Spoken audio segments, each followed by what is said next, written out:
So the question of getting the voters re-registered, I think, is going to be one of the key ones. But again, why can't we do what other democratic nations do and simply command the election officials to register people to vote? Right. And again, right? Exactly. Yeah. All right, with that in mind, we're privileged to have Norman Solomon here. Journalist, media critic, author, activist, the man behind the notion of fair and accurate media in America. And for years I had the privilege of running them in the Columbus Free Press. And again, he's done it all, and I consider him one of, if not the foremost media critic of the mainstream corporate media in America, Norman Solomon.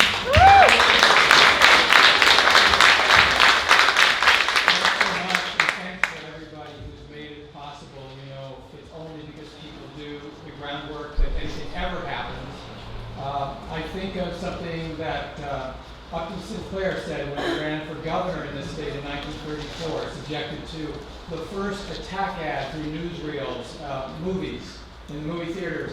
He said, enough words, we need deeds. And as a writer, I like words. I like deeds even better, because we got to organize. And as I look around this room, I see people who I've seen at meetings and demonstrations 6, 8, 10, 20 years ago. And that's what it means about being a long-distance runner, about keeping on, about continuing what has to happen, because there is a 24/7 war against democracy. It is from the top down.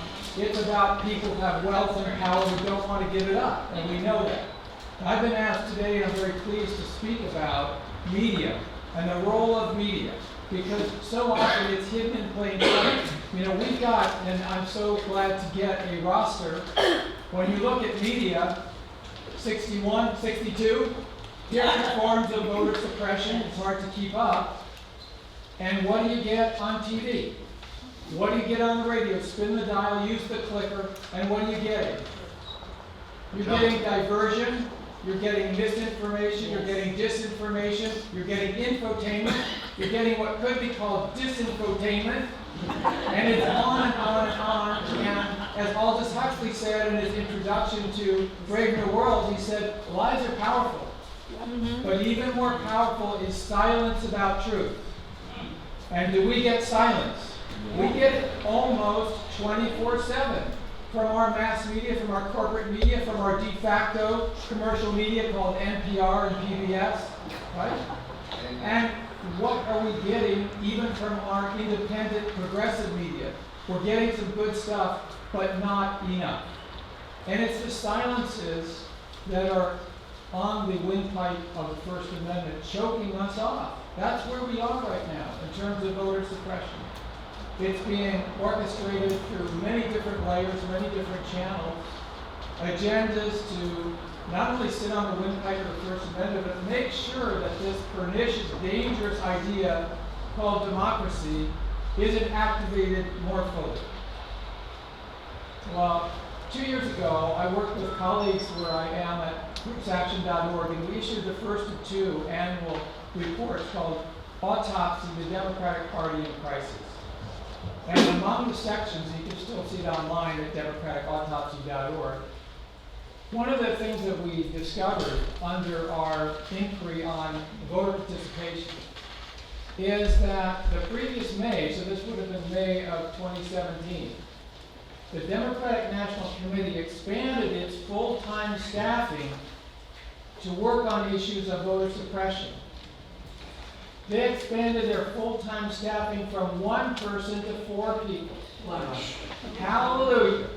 Where were they? Where were they with the millions and millions of dollars being spent on all kinds of stuff?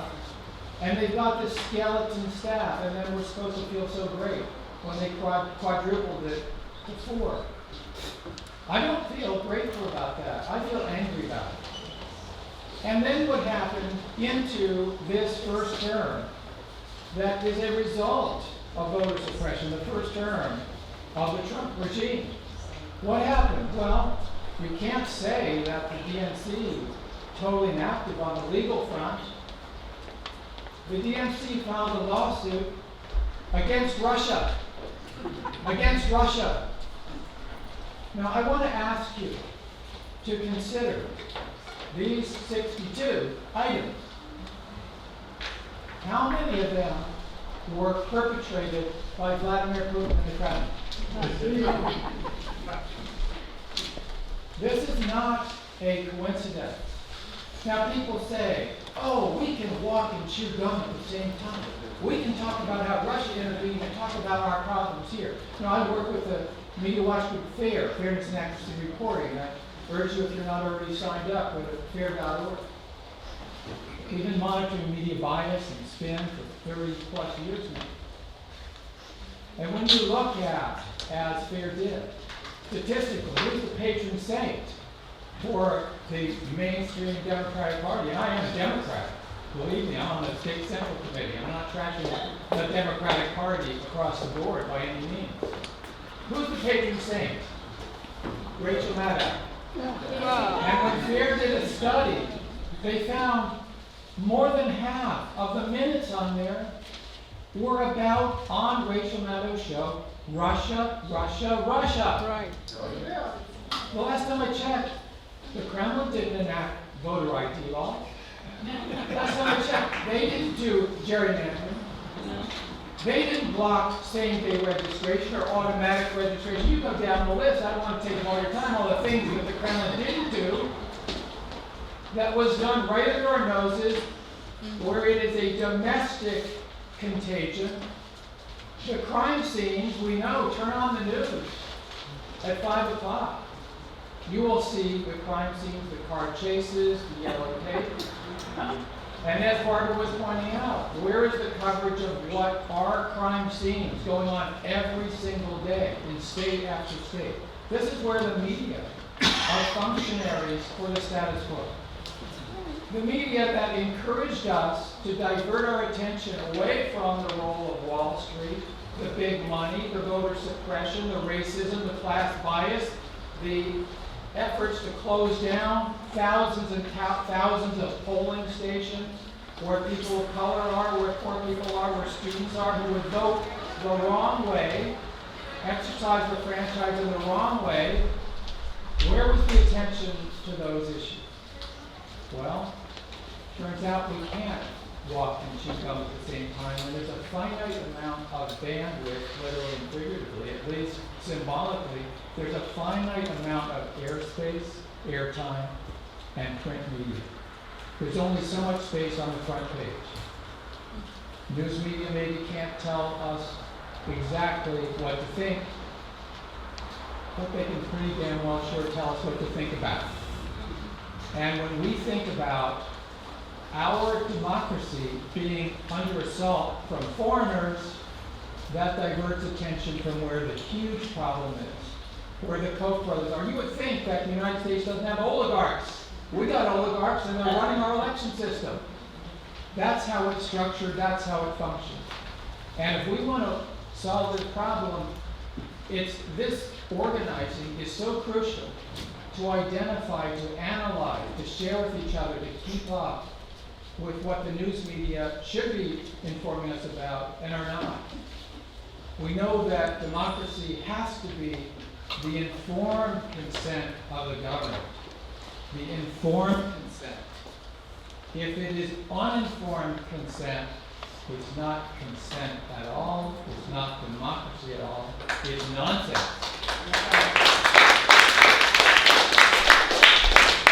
A friend of mine, Selena Vickers, who lives in West Virginia, you may have seen her in Michael Moore's latest film, 11/9 film. She worked very hard in the 2016 election, and Bernie Sanders in the primary carried every single county in West Virginia. Wow. And guess what? West Virginia sent more Hillary Clinton delegates to the National Convention than they sent Bernie Sanders delegates. Wow. Yep. Because of the existence of superdelegates. Uh-huh. It won't be a new quotation to you when I mention, as Frederick Douglass said, that power never concedes without a struggle. And a lot of what we're getting, and I think this is a challenge, as we look at mass media and even a lot of independent, non-corporate media, it's a challenge to discourage us. It's no use. They have all the power. It's rigged hundreds and hundreds of ways, from the registration to the way that the parties are run, to the way the machines are operating or not operating, the way it's voting, the voting and counting takes place. It's no use. I'm sure we've all heard this. Maybe sometimes we felt it. Those forces are just too powerful. And sometimes I've heard people on call-in shows saying, I'm not going to vote. Doesn't make any difference. They have all the power, which is part of the passive media messaging. Because really, let's face it, what is the most important activity that you are encouraged to do as a listener to radio, as a viewer of television, and increasingly as you're getting into YouTube? It's to go out and buy things. And if you make a list of the priorities of the mass media messaging, going out and voting is really low. Really low. Because who's going to make money off of that? So in the economic agenda, the warfare that's being waged against democracy, the warfare to maximize profits and minimize paying out with salaries and benefits and health care and so forth, the mass media are a huge tool.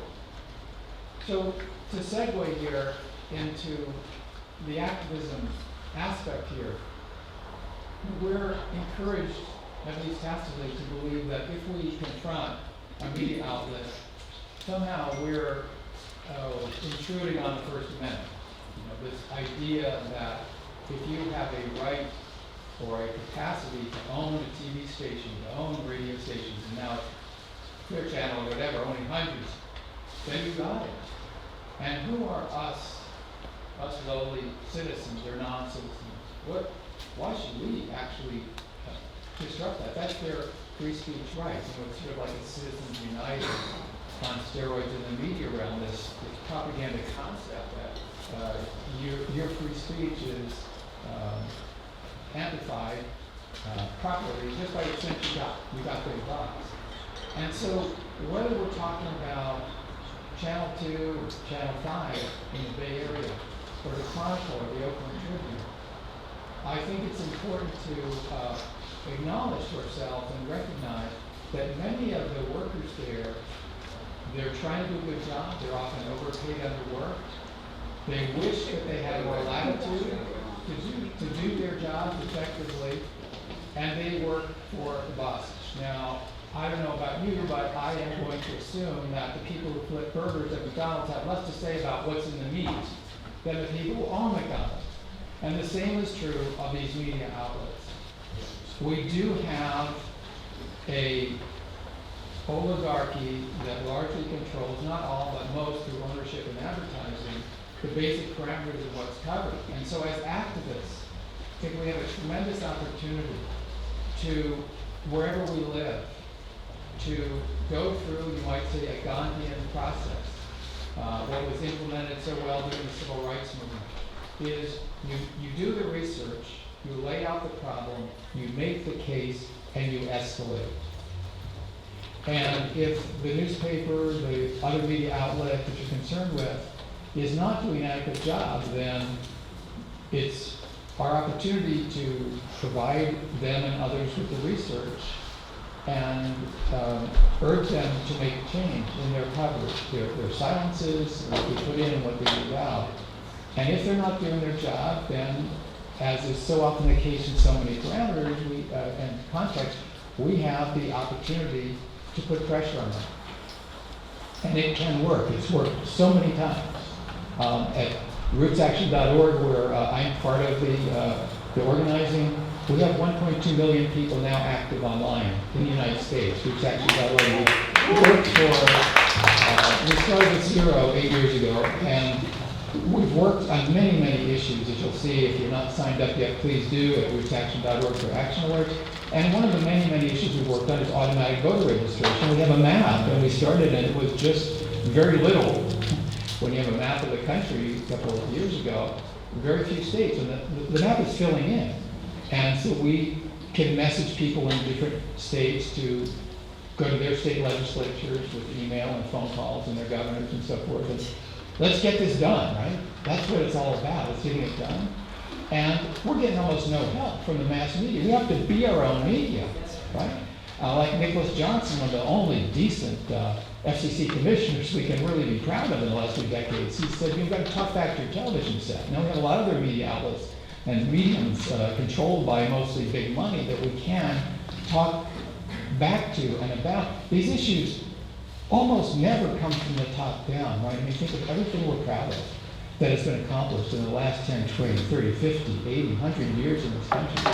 It's the same on implementing voter democracy, real democracy.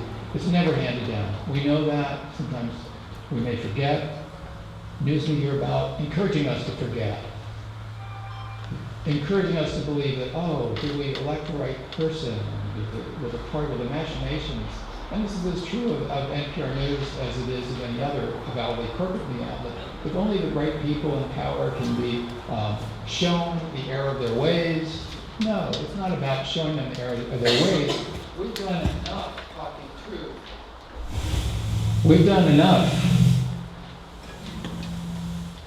We've done enough talking truth to power.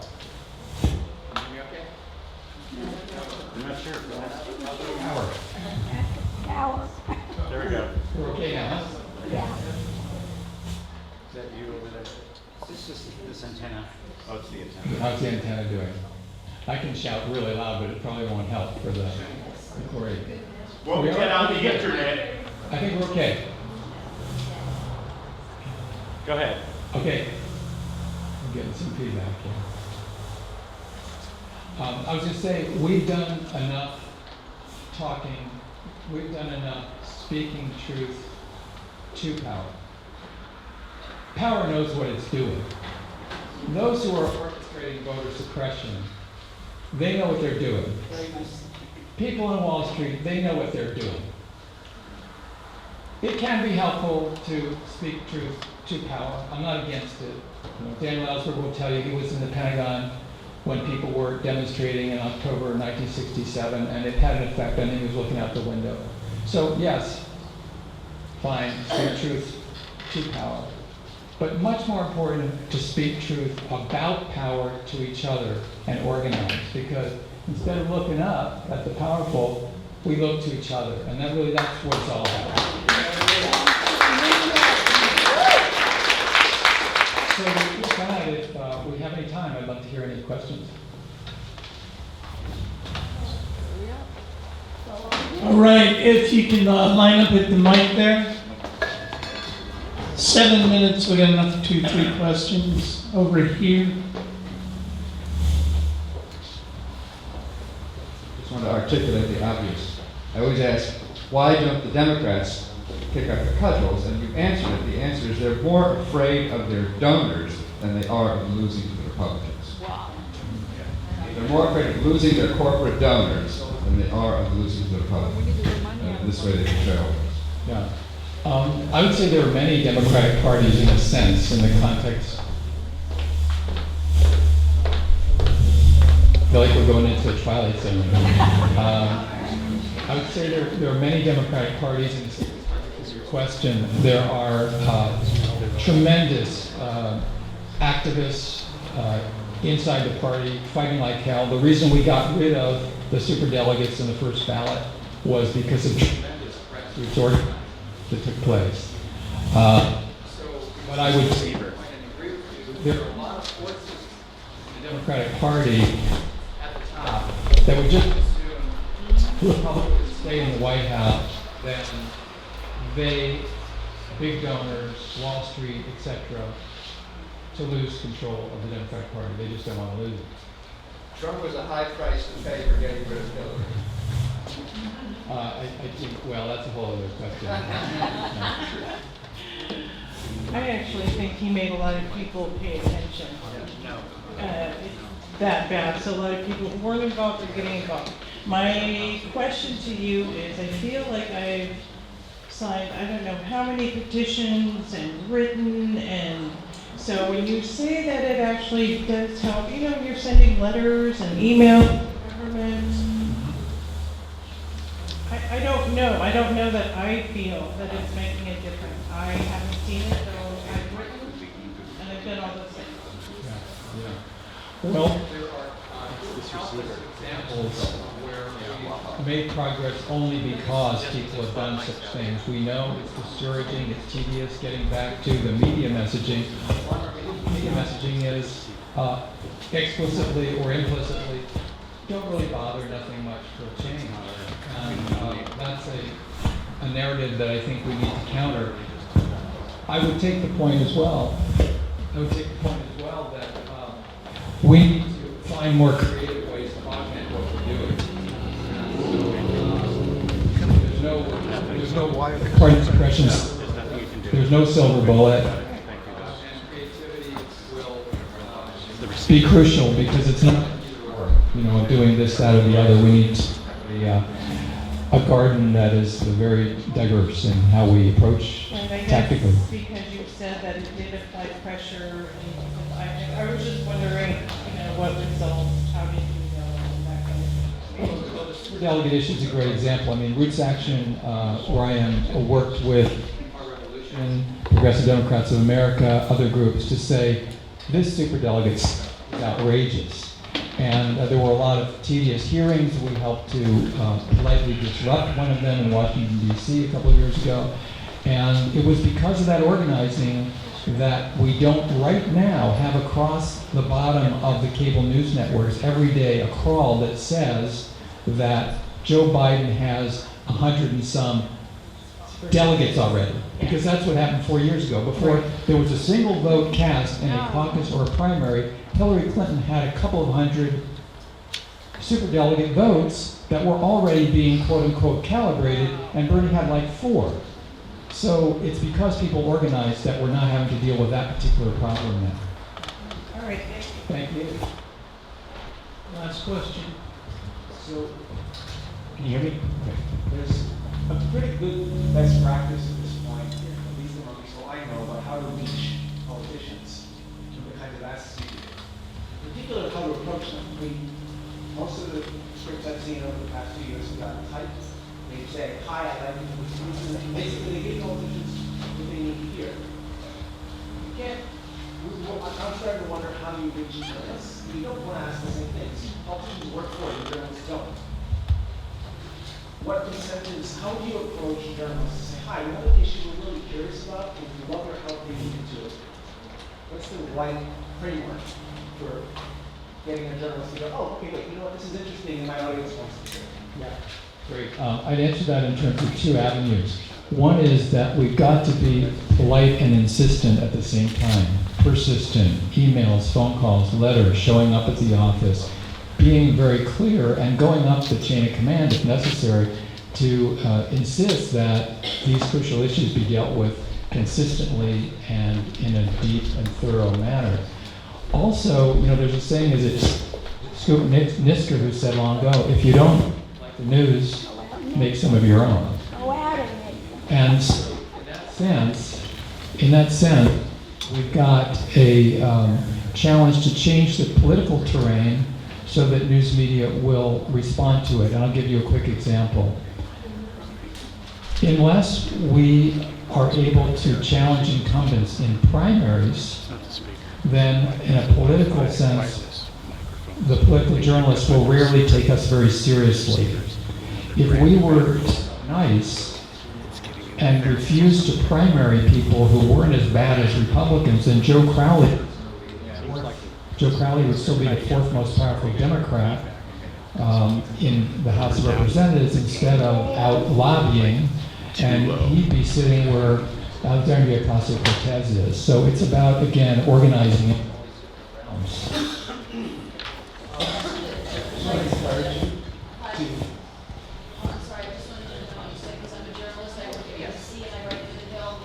Microphone, please. Yeah.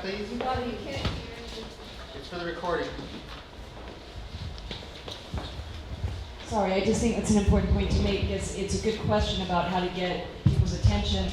And the news works on a topical basis.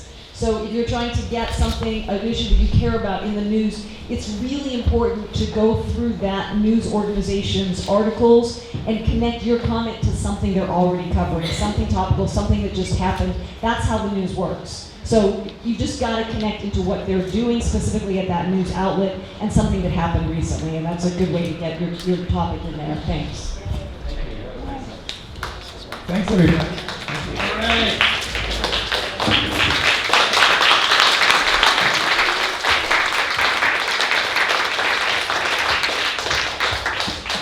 Hey, it's lunchtime, so I want you to go ye forth, network and socialize, break bread, and you can be fed here on site, socialism at its best.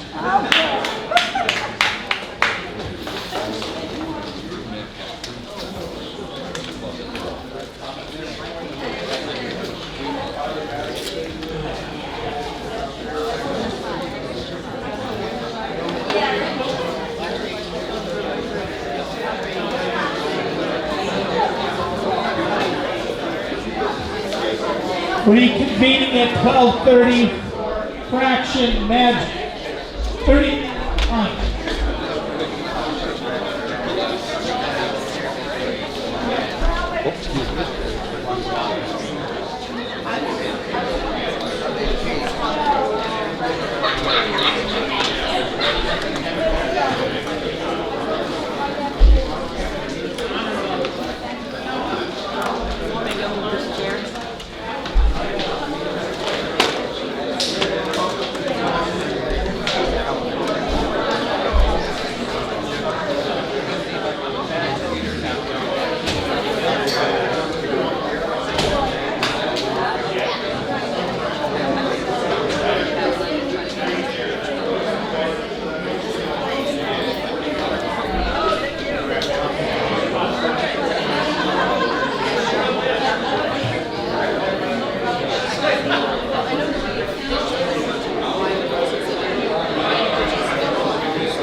Actually, if you and Train can go up there and with those gentlemen, they're trying to figure out how to patch into the sound system.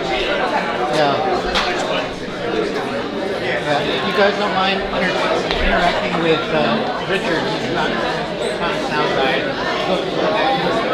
Okay, got it. Okay. So I can get sound to the.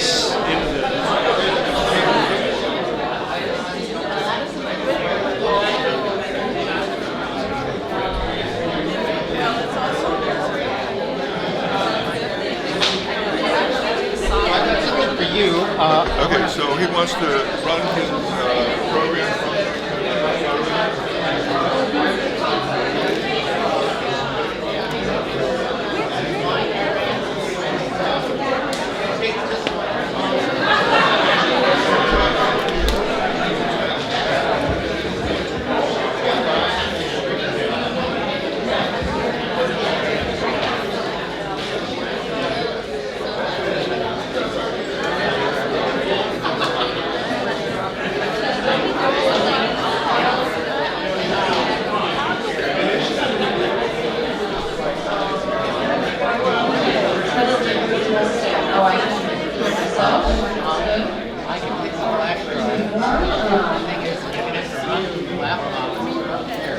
Okay, testing.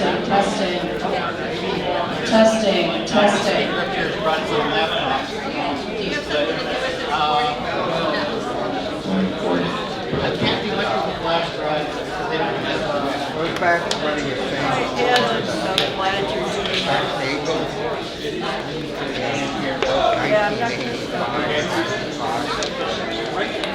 He was the owner of the account. Right before the governorship.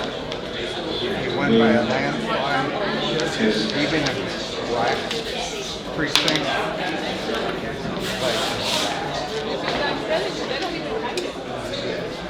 Well, that was a little bit here that nobody analyzed it. That he would manage collaboratively as far as things out. Play skip rope?